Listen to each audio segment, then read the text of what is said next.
and welcome to my tutorial on how to make corned emu just in time for St. Patty's Day. This is Mo. He's come out to check us out. Pretty friendly guy. So, thing about corning meat is that it's a process, not a recipe.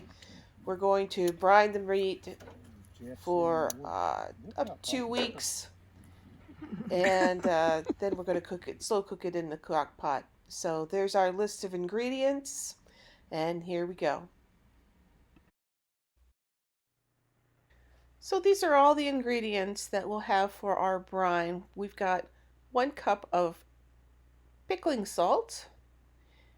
We have the Morton brand here, but you can use any type of pickling salt. We've got a gallon of distilled water. I don't like using my well water. And we have 2 teaspoons of Prague salt. Now, this is not pink Himalaya salt. You're probably going to have to find this on Amazon. It's called, that's a really bad picture of it there.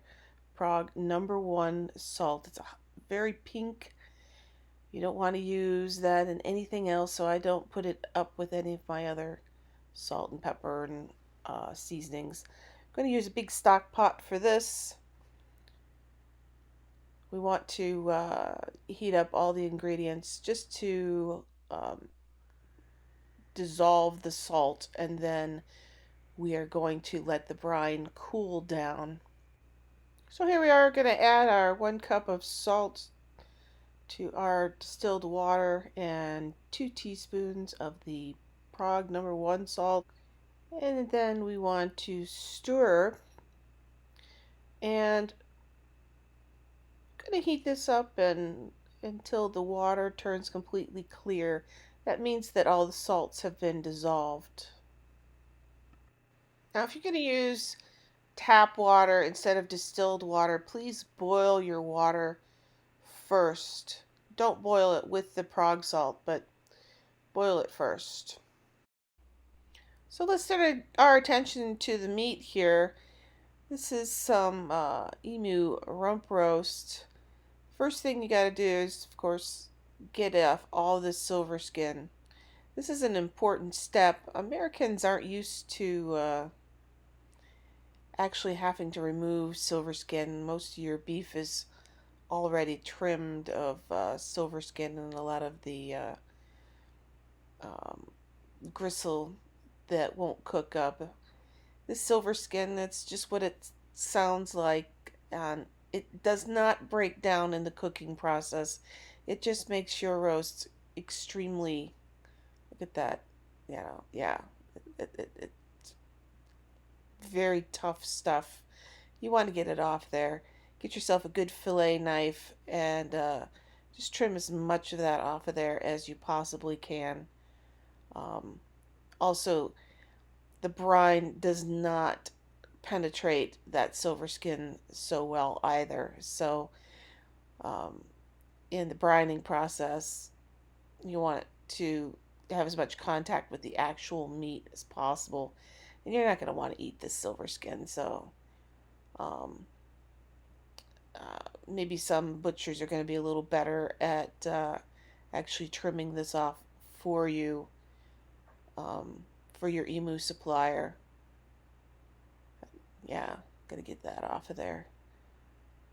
I'm usually pretty pretty aggressive with it, and none of this is gonna go to waste.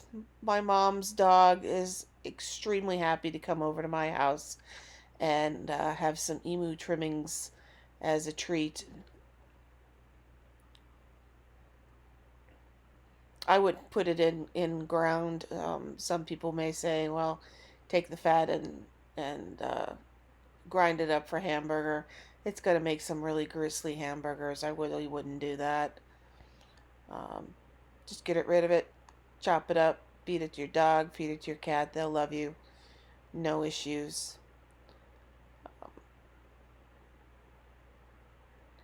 So this nice piece of rump roast is great for um, making pulled beef sandwiches, or kind of a tougher piece of meat, but It's like the flank or the brisket on a piece of beef. So this section of it has got a little bit more fat, as you can see.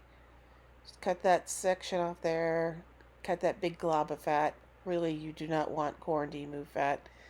I find it to be kind of disgusting. I'm not a fan of large pieces of fat.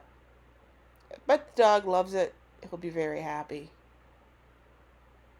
Yeah, that's what nice looking emu fat should look like. Nice and white, um, not yellow.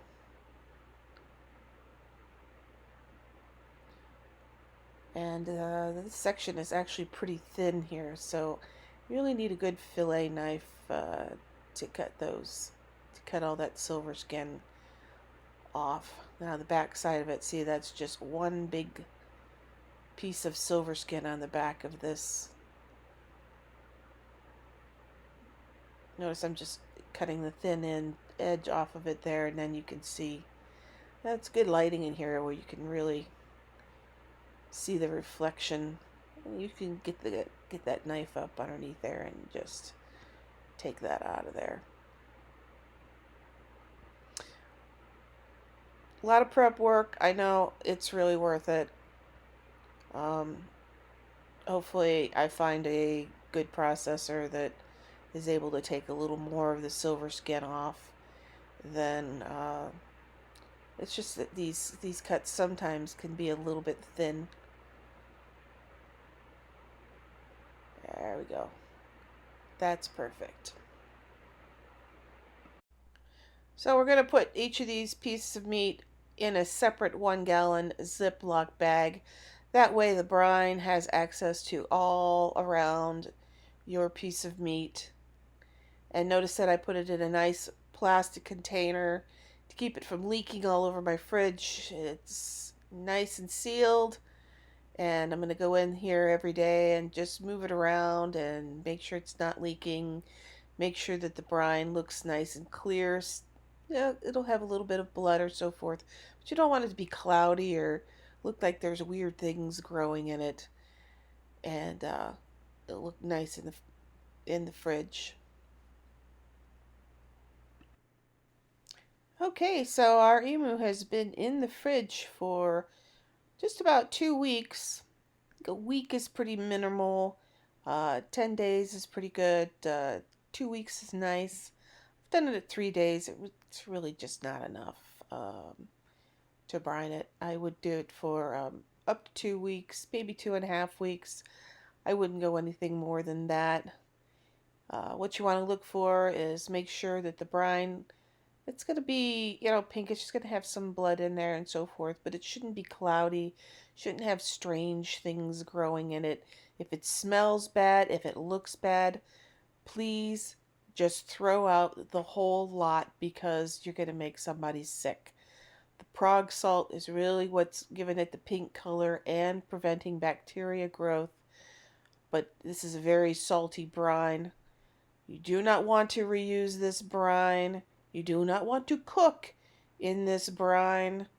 We're going to rinse it all off in the sink, discard everything, rinse off the meat, put it into our crock pot with some fresh water and some salt.